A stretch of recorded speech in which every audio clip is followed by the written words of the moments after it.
बिस्मिल्लाहिर्रहमानिर्रहीम। अस्सलामुअलैकुम।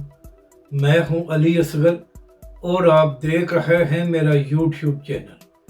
एक बार फिर पीटीआई वालों को तहरीक लब्बैक और हाफिज साद रिजवी की याद आ गई, जबकि दूसरी जानब इमरान खान का आखिरी कार्ड और अलीमा खान साहिबा का अहम इंटरव्यू। इस वीडियो में हम इसी के मुतालिक बात करेंगे, मगर इससे पहले नाज़रीन कराम, अगर आपने अभी तक हमारे इस चैनल को सब्सक्राइब नहीं किया तो सब्सक्राइब कर लें ताकि आप हमारी मज़ीद वीडियोस को भी देख सकें। और अगर नाज़रीन कराम आपको ये वीडियो अच्छी लगे तो इसे लाइक और शेयर ज़रूर करें और कमेंट्स के ज़रिए अपनी राय का भी इजहार करें।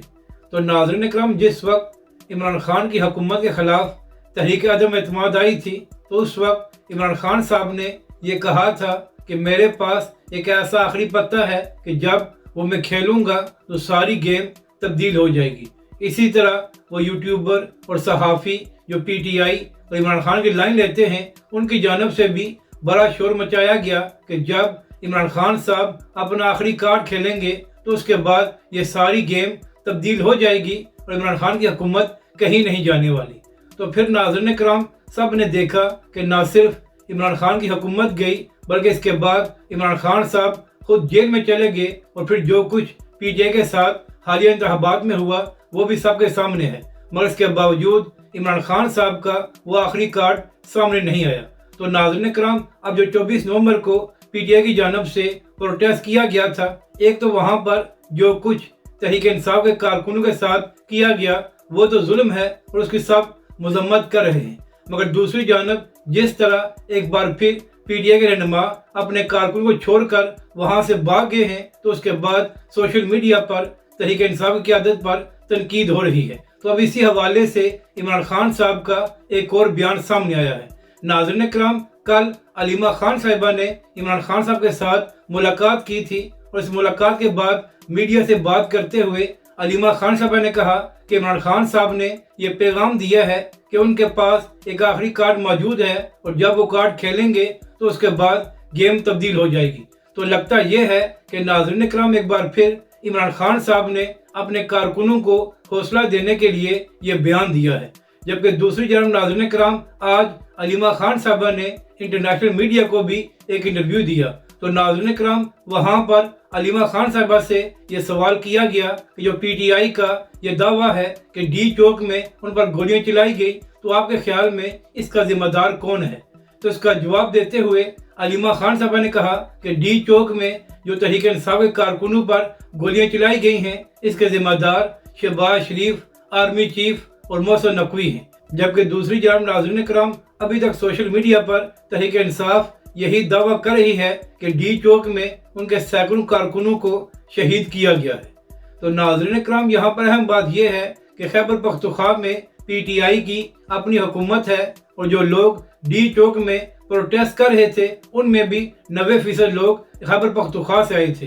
तो नाज़रीन कराम, यहाँ पर अली बिन गंडापुर साहब और दीगर लोगों को चाहिए ये कि जिन लोगों के बारे में ये कह रहे हैं कि वो शहीद हो गए हैं तो उनकी फैमिलीज को सामने लाया जाए और उनकी फैमिलीज मीडिया के सामने आकर ये बताएं कि हमारे ये बच्चे शहीद हो गए हैं। क्योंकि नाज़रीन कराम, अगर ये लोग ये दावा कर रहे हैं कि इनके सैकड़ों कारकुनों को शहीद किया गया है तो जाहिर बात है कि उनकी फैमिलीज भी मौजूद हैं। तो आखिर क्या वजह है कि एक हफ्ता गुजर गया है मगर इसके बावजूद पीटीआई वालों ने उनकी फैमिलीज को मीडिया के सामने पेश नहीं किया?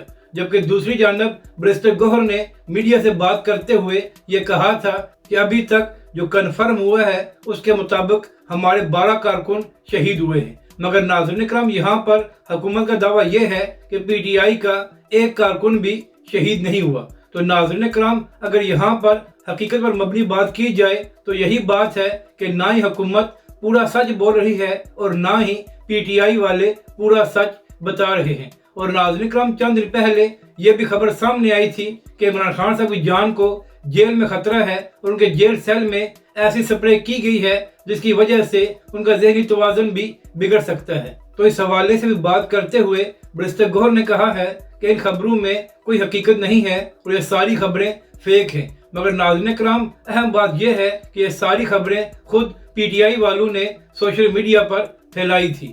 اب بات کرتے ہیں کہ تحریک لبیک پاکستان کی ایک بار پھر پی ٹی آئی والوں کو کیوں یاد آ گئی ہے۔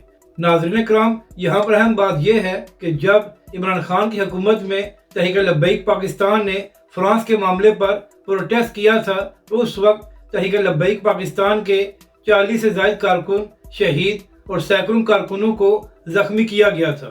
اس کے ساتھ ساتھ تحریک لبیک پاکستان پر پابندی بھی لگائی گئی تھی اور تحریک لبیک پاکستان کے ہزاروں کارکنوں کو گرفتار کیا گیا تھا۔ اسی طرح تحریک لبیک کے امیر حافظ سعد حسین رضوی بھی 8 مہینے جیل میں رہے تھے اور عدالتی حکم کے باوجود تحریک لبیک کے امیر حافظ سعد رضوی کو رہا نہیں کیا گیا تھا۔ تو ناظرین کرام، اس وقت عمران خان کی حکومت نے تحریک لبیک پاکستان کے ساتھ 2 معاہدے کیے تھے، مگر ناظرین کرام عمران خان کی حکومت نے ان دونوں معاہدوں پر عمل نہیں کیا تھا۔ تو اب ناظرین کرام نون لیگ کی حکومت ہے اور کل سے ایک بار پھر پی ٹی آئی والوں کو تحریک لبیک اور حافظ سعد رضوی کی یاد آ گئی ہے۔ ناظرین کرام، اس کی وجہ یہ ہے کہ کل شہباز شریف نے فرانس کے صدر میکرون سے ملاقات کی ہے، تو اس کے بعد پی ٹی آئی والے اس تصویر کو شیئر کر کے یہ کہہ رہے ہیں کہ اب تحریک لبیک والے خاموش کیوں ہیں اور اب تحریک لبیک پاکستان پروٹیسٹ کیوں نہیں کر رہی۔ تو ناظرین کرام، ایسے لوگوں سے میرا پہلا سوال یہ ہے کہ کیا تم لوگوں نے کلمہ نہیں پڑھا ہوا؟ اور اگر تم لوگوں نے خود کلمہ پڑھا ہوا ہے تو پھر تم لوگ تحریک لبیک پاکستان سے کیوں مطالبہ کر رہے ہو؟ تم لوگ خود اس کی مذمت کیوں نہیں کرتے؟ اگر تم لوگ عمران خان کے لیے پروٹیسٹ کر سکتے ہو، دھرنا دے سکتے ہو، تو اس معاملے پر تم لوگ باہر کیوں نہیں آتے؟ اور دوسری بات یہ ہے کہ جب اسی معاملے پر تحریک لبیک پاکستان عمران خان کی حکومت میں پروٹیسٹ کر رہی تھی اور اس وقت تحریک لبیک کے کارکنوں کو شہید کیا گیا تھا، تو اس وقت تم لوگ تحریک لبیک اور حافظ سعد رضوی کی کیوں مخالفت کر رہے تھے؟ ناظرین کرام، اس سے پہلے بھی جب شہباز شریف نے فرانس کے صدر کے ساتھ ملاقات کی تھی تو اس وقت تحریک لبیک اور حافظ سعد رضوی نے اس کی مذمت کی تھی، اور اب بھی تحریک لبیک پاکستان اور حافظ سعد حسین رضوی اس کے خلاف بیان جاری کریں گے۔ مگر یہاں پر اہم بات یہ ہے کہ کیا پی ٹی آئی اور عمران خان صاحب اس حوالے سے بیان دے کر اس کی مذمت کریں گے؟ اور میرا پی ٹی آئی والوں سے سوال یہ ہے کہ آپ لوگ تحریک لبیک پاکستان سے تو یہ مطالبہ کر رہے ہیں کہ تحریک لبیک پاکستان پروٹیسٹ کرے، تو میرا آپ لوگوں سے سوال یہ ہے کہ آپ صرف عمران خان صاحب اور پی ٹی آئی سے یہ کہہ دیں کہ وہ اپنے آفیشیل اکاؤنٹ سے اس ملاقات کی مذمت کر دیں، تو ہم بھی دیکھتے ہیں کہ آپ کا لیڈر کتنا بہادر ہے اور کیا اس معاملے پر وہ شہباز شریف کی مذمت کرتا ہے یا نہیں۔ یعنی کہ ناظرین کرام، جب عمران خان کی حکومت میں تحریک لبیک پاکستان پروٹیسٹ کر رہی تھی تو تب بھی ان لوگوں کو مسئلہ تھا، اور اب جب تحریک لبیک پاکستان پروٹیسٹ نہیں کر رہی تو اب بھی ان لوگوں کو تحریک لبیک اور حافظ سعد رضوی کی یاد آ گئی ہے۔ اگر آپ کو یہ ویڈیو اچھی لگے تو اسے لائک اور شیئر ضرور کریں، اور مزید ہماری ویڈیوز کو دیکھنے کے لیے ہمارے اس چینل کو بھی سبسکرائب کریں۔